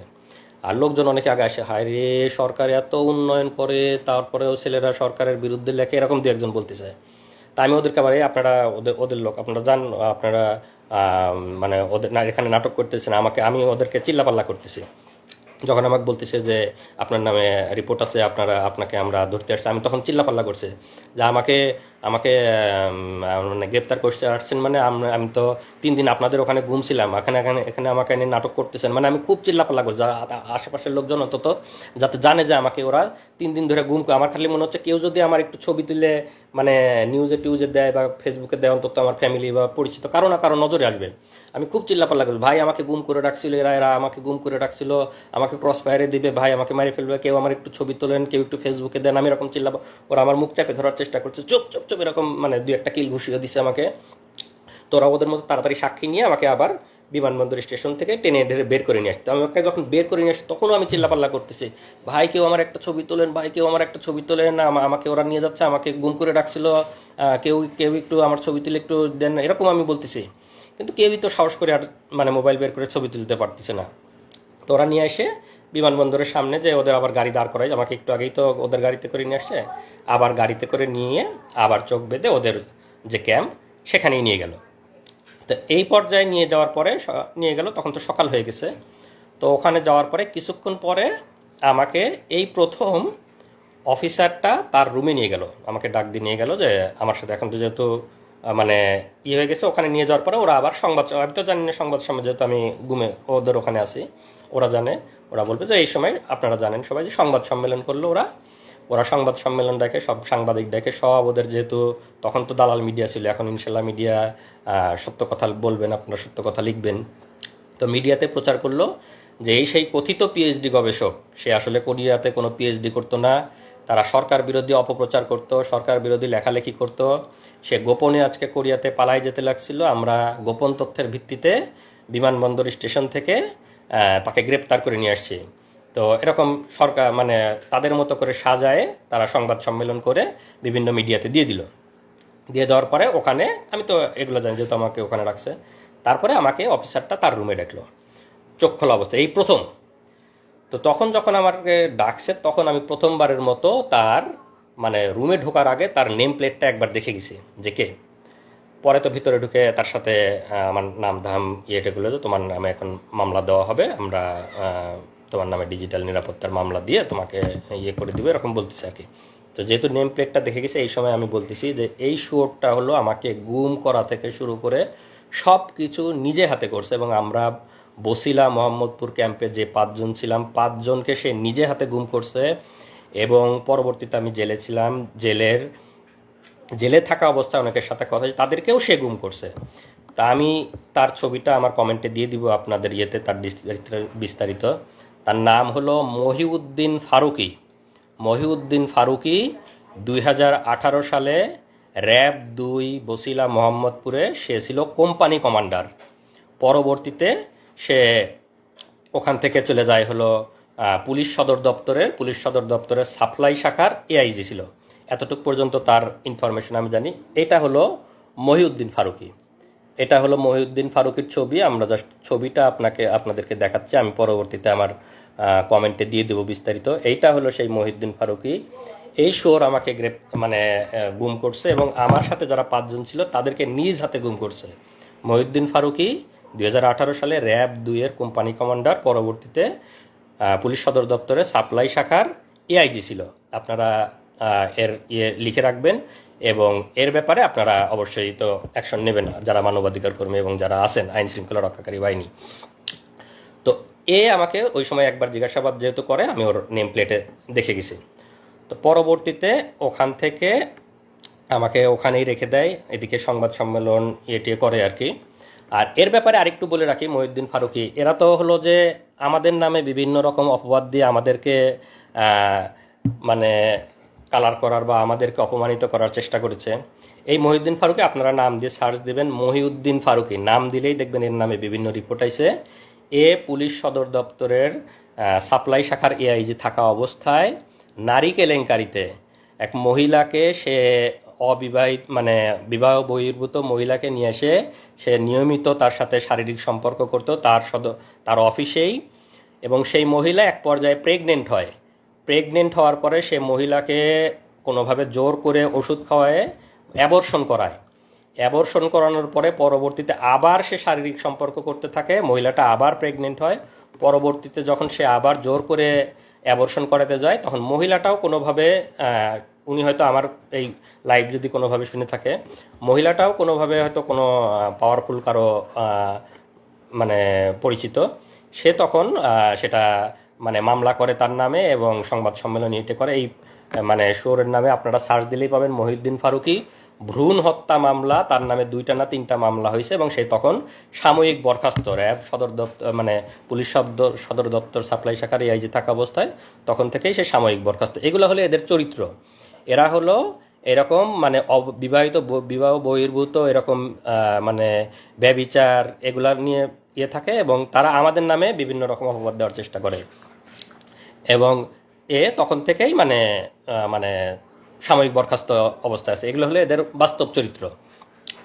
তো ওখান থেকে তারপরে আমাকে যখন ওখানে রাখে, সংবাদ সম্মেলন করার পরে আমাকে নিয়ে পেপার পত্রিকায় ওদের মতো করে ভুয়া রিপোর্ট দেয়। এবং ওই দিন রাতে আমি যেহেতু বিমানবন্দরে চিল্লা চেঁচামেচি করছি যে আমাকে ওরা গুম করে রাখছিল, আমাকে কেউ ছবি তোলেন, কেউ আমার একটা ছবি তুলে রাখেন, আমাকে এরকম বলছি। তো তখন ওই দিন রাতে ওরা এইটা বুঝতে পারছে যে আমি লোকজনকে বলে দেওয়ার চেষ্টা করছি, ওদেরকে ধরা খাওয়ানোর চেষ্টা করছি। তো ওই দিন রাতে আমাকে ভয়ানক টর্চার করছে, শারীরিক টর্চার, যে তুই খুব চালাক না, তুই আমাদেরকে ধরাই দেওয়ার চেষ্টা করছিস যাতে আমরা ধরা পড়ে যাই, আমরা তোকে গুম করছি, এরকম চিল্লা চেঁচামেচি মানে অনেক অকথ্য ভাষায় গালিগালাজ করছে এবং ওই দিন রাতে আমাকে টর্চার করছে। তো টর্চারটা এরকম, রাতের বেলা আমি বলি আসলে, ওই দিন রাতে আমাকে চোখ বেঁধে ওদের আবার রুমে নিয়ে যায়, মানে দিনে চোখ খোলা ছিল, রাতের বেলা চোখ বাঁধা অবস্থায় আবার রুমে নিয়ে যায়। রুমে নিয়ে গিয়ে আমার এভাবে 2 হাতটা এরকম বাঁধে, এখানে হাত বাঁধে, আমার 2 পা বাঁধে, 2 পা এবং 2 হাত বাঁধে।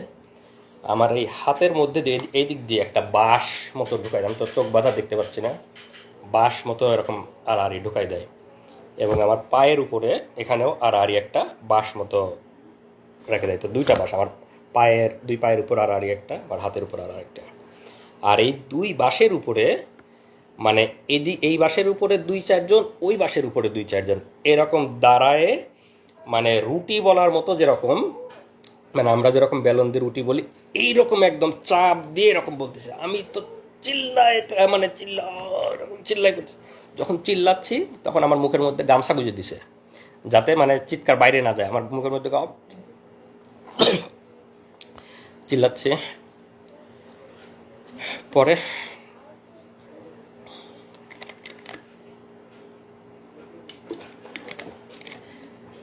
এভাবে প্রায় 15-20 মিনিট আমার উপর ভয়াবহ টর্চার চালায় ওরা। মহিউদ্দিন এই সেই গেঞ্জি বলতে ভুলে গেছি, এই সেই গেঞ্জি যে গেঞ্জি পরা অবস্থায় আমাকে তুলে নিয়ে গেছিলো, এই গেঞ্জি পরা অবস্থায় ছিলাম। এই গেঞ্জি পরা অবস্থায় আমাকে ওই টর্চার করে, রক্ত এবং ময়লা মিশ্রিত সেই গেঞ্জি। আমরা 5 বছর সেই গেঞ্জিটা যত্ন করে তুলে রাখছিলাম আজকের দিনের জন্য, যে আজকের দিনে আজকের এই দিনে আমরা এই গেঞ্জিটা পরে আপনাদের সামনে বলবো। এই সেই গেঞ্জি পরা অবস্থায় আমাকে টর্চার করে, ভয়ানক টর্চার, রক্ত এবং ময়লা এখনও আছে। টর্চার করার পরে পরের দিন সকালে আমাকে থানায় পাঠাবে। আমার নামে এর আগে কোনো মামলা নাই, কোনো রিপোর্ট নাই, কোনো মামলা নাই। এখন তো আমাকে থানায় দিতে গেলে একটা মিথ্যা মামলা দিতে হবে। তখন পরের দিন সকালে ওরা একটা ভুয়া ডিজিটাল নিরাপত্তা, আপনারা জানেন যে ডিজিটাল নিরাপত্তা আইনের অবস্থা, আমরা সবাই এই আইনের যে কালো দিক সেদিকের শিকার, মানবাধিকার কর্মীরা, সাংবাদিকরা, আমরা যারা বাক স্বাধীনতায় বিশেষ করে আমরা সবাই শিকার। তা আমার নামে ভুয়া ডিজিটাল নিরাপত্তা আইনে একটা মামলা দেয়। মামলা দিয়ে সকালে আমাকে থানায় পাঠাবে। থানায় পাঠানোর আগে আমার তো এই ড্রেসটার অবস্থা খুবই খারাপ, রক্ত, ময়লা সব কিছু ভর্তি। তো এইটা করে যখন আমি থানায় যাব, থানা থেকে যখন কোর্টে উঠবো, তখন তো সবাই দেখবে আমার অবস্থা। তখন ওরা করে কি, আমার যেহেতু লাগেজ ওদের কাছেই, আমাকে এয়ারপোর্ট থেকে তুলে নিয়ে গেছে, লাগেজ তো ওদের কাছেই, লাগেজে আমার জামা কাপড় আছে, লাগেজ থেকে অন্য একটা গেঞ্জি নিয়ে আসলো। অন্য একটা গেঞ্জি নিয়ে এসে আমাকে বললো যে এটা চেঞ্জ কর। এটা খুলে আমাকে ফ্রেশ যে একটা গেঞ্জি, সেই একটা গেঞ্জি পরতে দিল, এই গেঞ্জিটা পর। তো আমার হাত পায়ের আমার ওঠার মতো অবস্থা নেই, কোনো মতে ওরাই পরাই দিল। আমি কোনো মতো করে পরে গেঞ্জিটা চেঞ্জ করে এই গেঞ্জিটা আমার লাগেজে, ভাগ্যিস এই গেঞ্জিটা ওরা আমার লাগেজে দিয়ে রাখছিল, এটাই করে লাগেজেই ফেলে দিয়ে রাখছে। পরবর্তীতে তো আমি জেল থেকে বের হওয়ার পরে যখন লাগেজ নিয়েছি, তখন আসলে এই গেঞ্জিটা আবার পাইছি। তো আমাকে ফ্রেশ একটা গেঞ্জি পরায়ে আমাকে থানায় পাঠায় দেয়।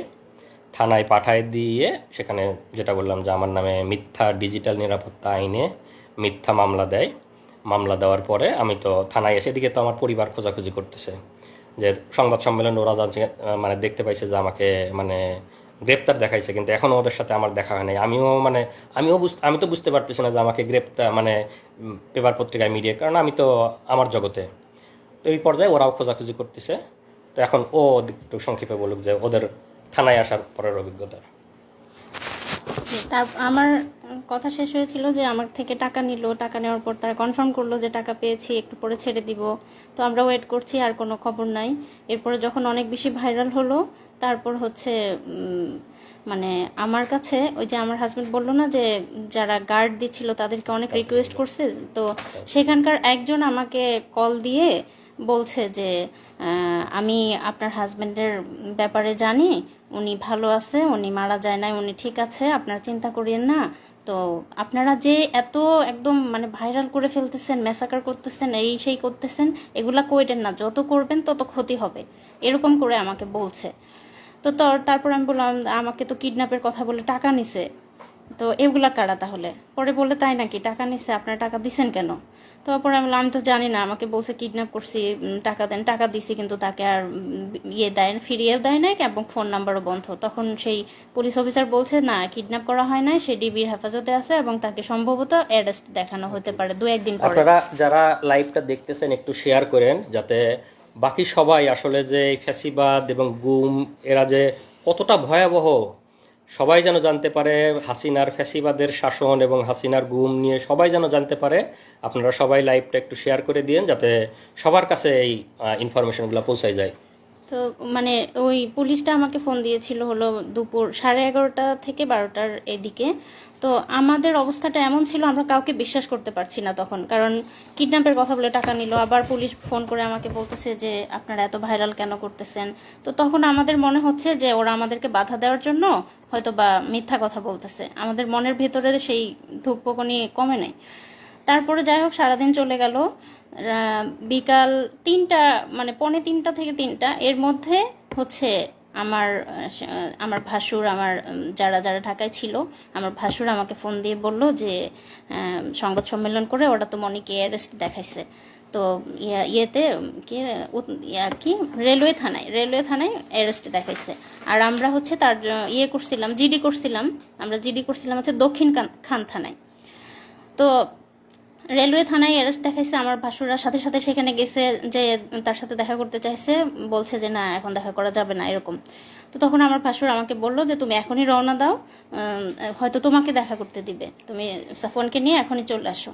তখন আমি আমার ট্রেন ছিল আমার ইসলামপুরে, জামালপুরে, তখন ট্রেন ছিল 3:30, আমি সেই ট্রেনে তখনই রওনা দিই আমার বাচ্চাটাকে নিয়ে। তো এর মধ্যে যে 3টা দিন গেছে, এই 3 দিনে আমি শুধু একটু পানি খেয়েছিলাম। এবং আমার বাচ্চাটা তখন কোথায় যাচ্ছে কি খাচ্ছে আমি কিছুই জানি না। তো সেই অবস্থায় আমি আমার ছোট বাচ্চাটাকে নিয়ে আমি আমার দুলাভাইয়ের সাথে করে ট্রেনে যাচ্ছি। তারপর আমরা মানে 8:30টার দিকে ঢাকায় পৌঁছলাম। পৌঁছেই হচ্ছে আমি আমার ভাসুরকে কল দিলাম যে কোথায় আসবো। তো পরে বললো যে থানায় আসার আগে থানায় আসো, আর হচ্ছে অফিসারের নাম্বার দিল যে আগে এনাকে ফোন করো যে দেখা করতে দিবে কিনা, এত দূর থেকে আসছো, যদি দেখা করতে না দেয় শুধু শুধু আসে কষ্ট করা লাগবে, আগে কল দিয়ে কথা বলে নাও। তো কল দিলাম, তখন ওনারা বললো যে না, রাত্রেবেলা আমরা কাউকে দেখা করতে দেই না, আমাদের অফিসাররা রাতে থাকে না, তো অনুমতি ছাড়া দেখা করা যাবে না, আপনারা কালকে সকালে আসবেন, সকালে তাকে কোর্টে নেওয়া হবে তখন আসবেন। তো আমি তো 3-4 দিনের এই ধকল, তার মধ্যে বাচ্চাটা নিয়ে এক আত্মীয়র বাসায় উঠেছি। আমার বাচ্চাটার অযত্নে ওর মানে পেটে গ্যাস হচ্ছে, মানে ওর প্যান্ট নষ্ট হচ্ছে, এরকম অবস্থা। তারপরে মানে যাই হোক, আমার তখন ফিলিংসটা এমন ছিল যে আল্লাহ, পাওয়া তো গেছে, সে তো বেঁচে আছে, এটাই আলহামদুলিল্লাহ। হ্যাঁ, তখন এরকমই ছিল, আমার খালি মনে হচ্ছে কখন সকাল হবে, আমি কখন দেখতে যাব। তারপর সকালবেলা আসলাম। তো আসার পরে হচ্ছে 10:30টার দিকে আমি রেলওয়ে থানার সামনে আমার ছোট বাচ্চাকে নিয়ে আমার ভাসুররা ছিল কোর্টে, মানে আমাদের কথা ছিল এমন যে যদি কোর্টে নিয়ে যায় যেন ওনারা দেখতে পায়, আবার থানায় থাকলে যেন আমি মানে যে কেউ একজন যেন দেখতে পারি, যে কেউ।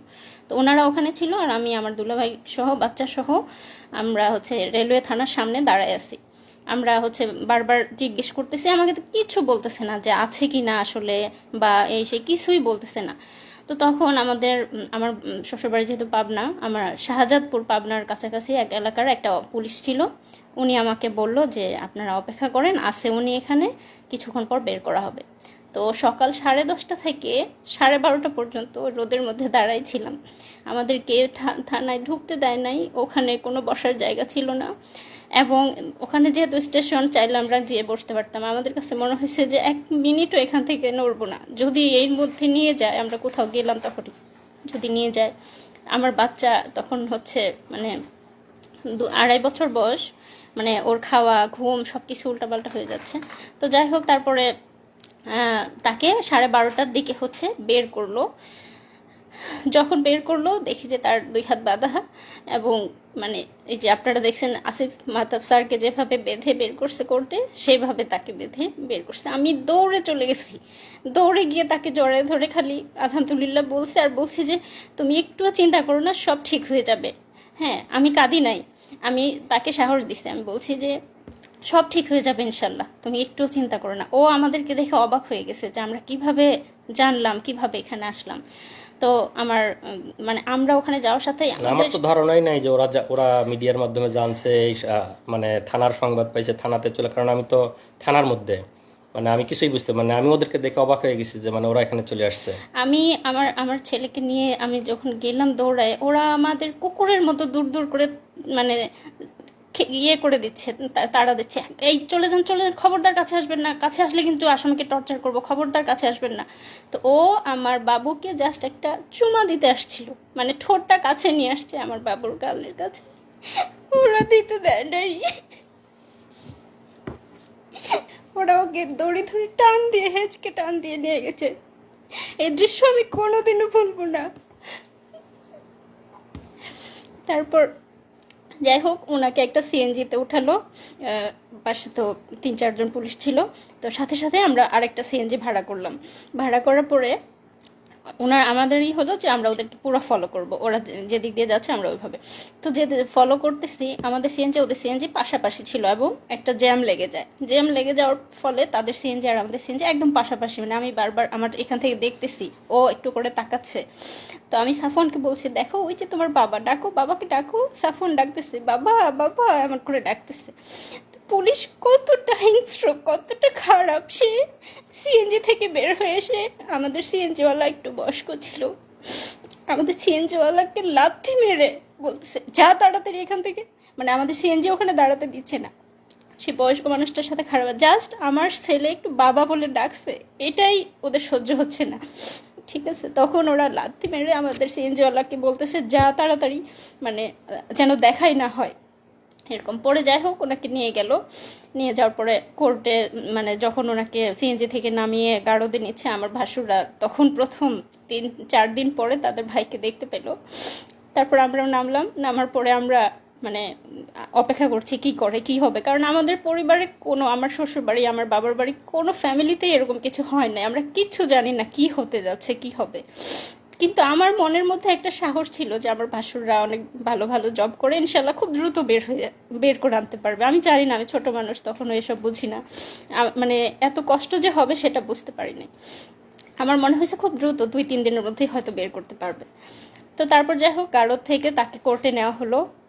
আমরা পিছে পিছে যাচ্ছি, আমাদেরকে একটু কাছে ঘেঁষতে দিচ্ছে না, মানে কোনো কথা কোনো ইনফরমেশন যেন আমরা তাকে না দিতে পারি বা উনি আমাদেরকে কিছু না জানাতে পারে, তার কাছেই ঘেঁষতে দিচ্ছে না এবং দূর দূর করে তাড়িয়ে দিচ্ছে।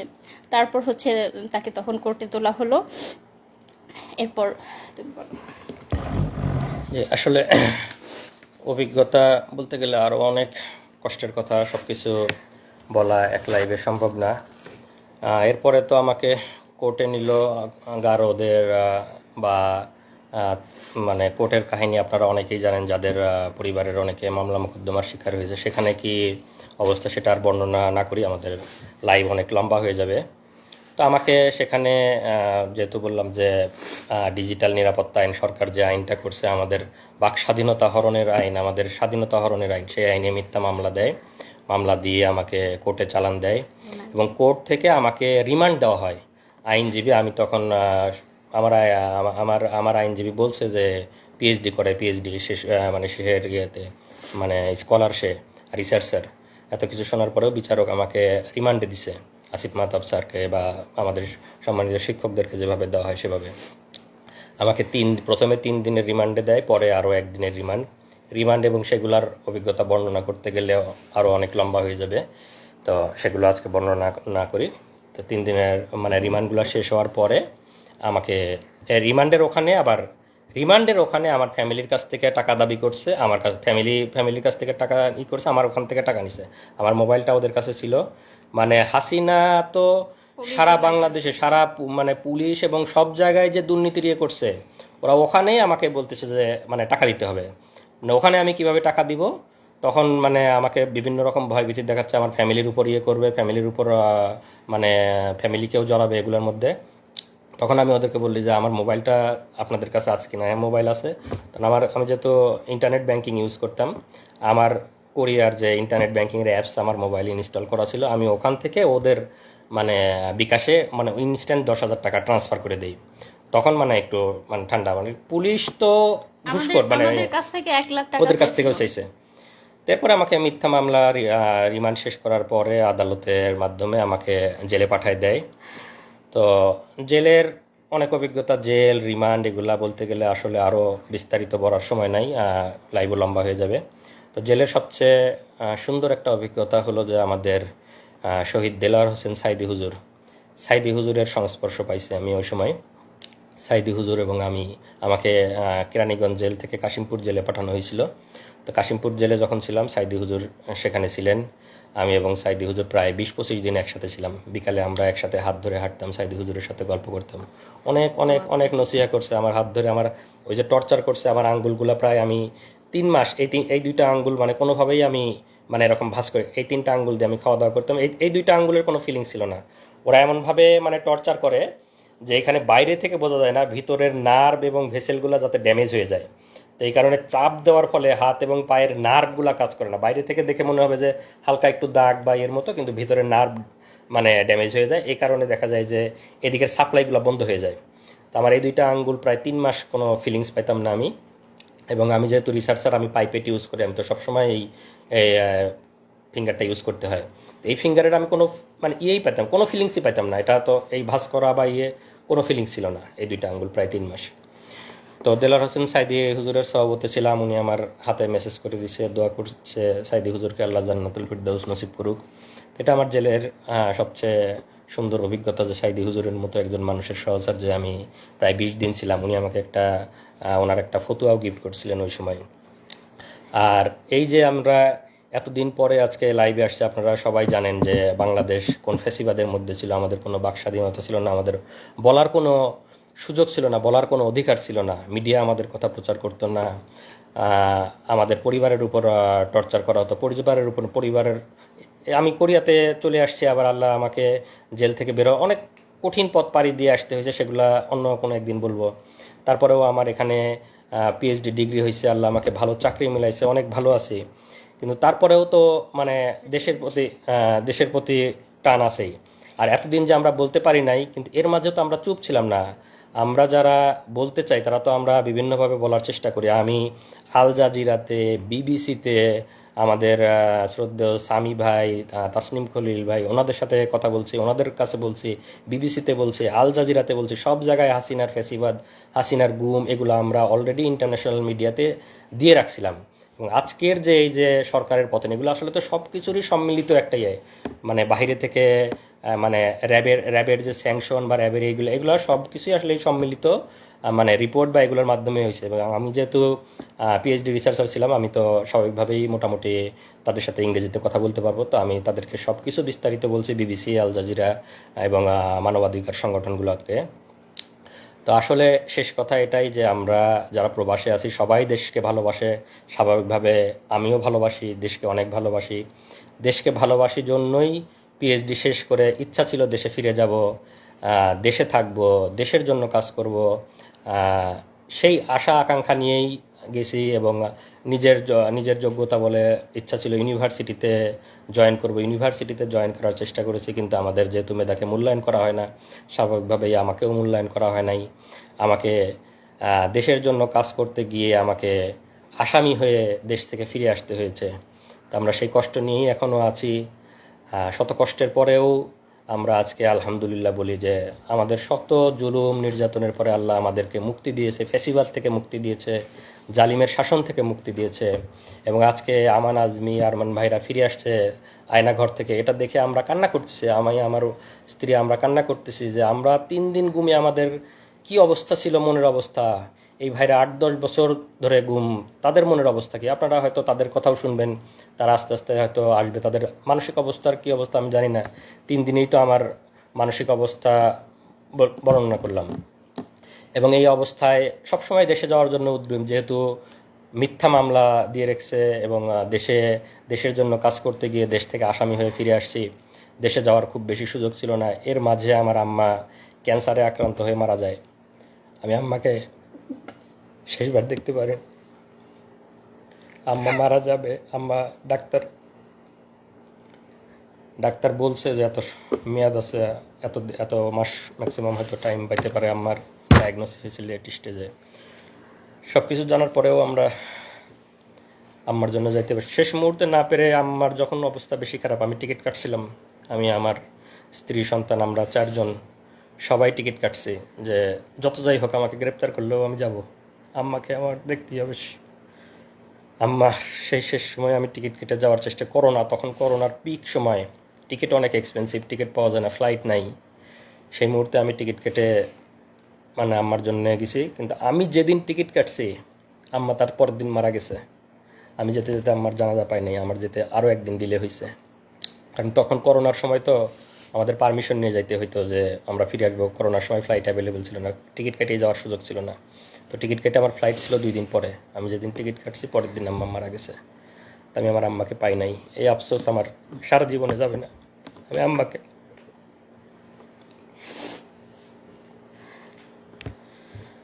আপনারা আমাদের জন্য দোয়া করবেন।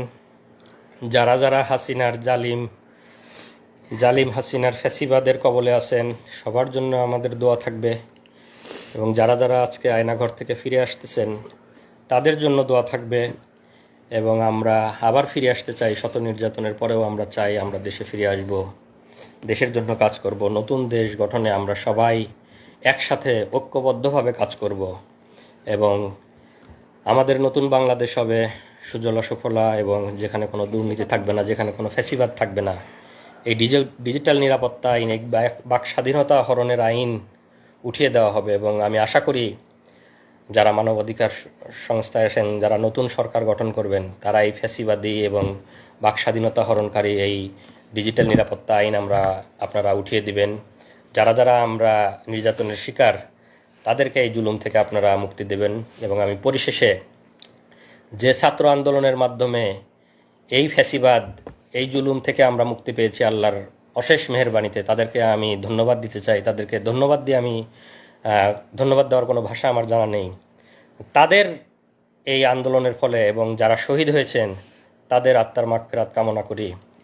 পরিশেষে আমি বলবো যে আমরা সবাই মিলে ইনশাল্লাহ একটা নতুন বাংলাদেশ গড়ব, যেখানে থাকবে না কোনো ভেদাভেদ, কোনো মারামারি, কোনো এরকম কোনো যাতে আর কাউকে এভাবে লাইভে এসে তার এই কঠিন কঠিন পরিস্থিতির বর্ণনা না করতে হয়।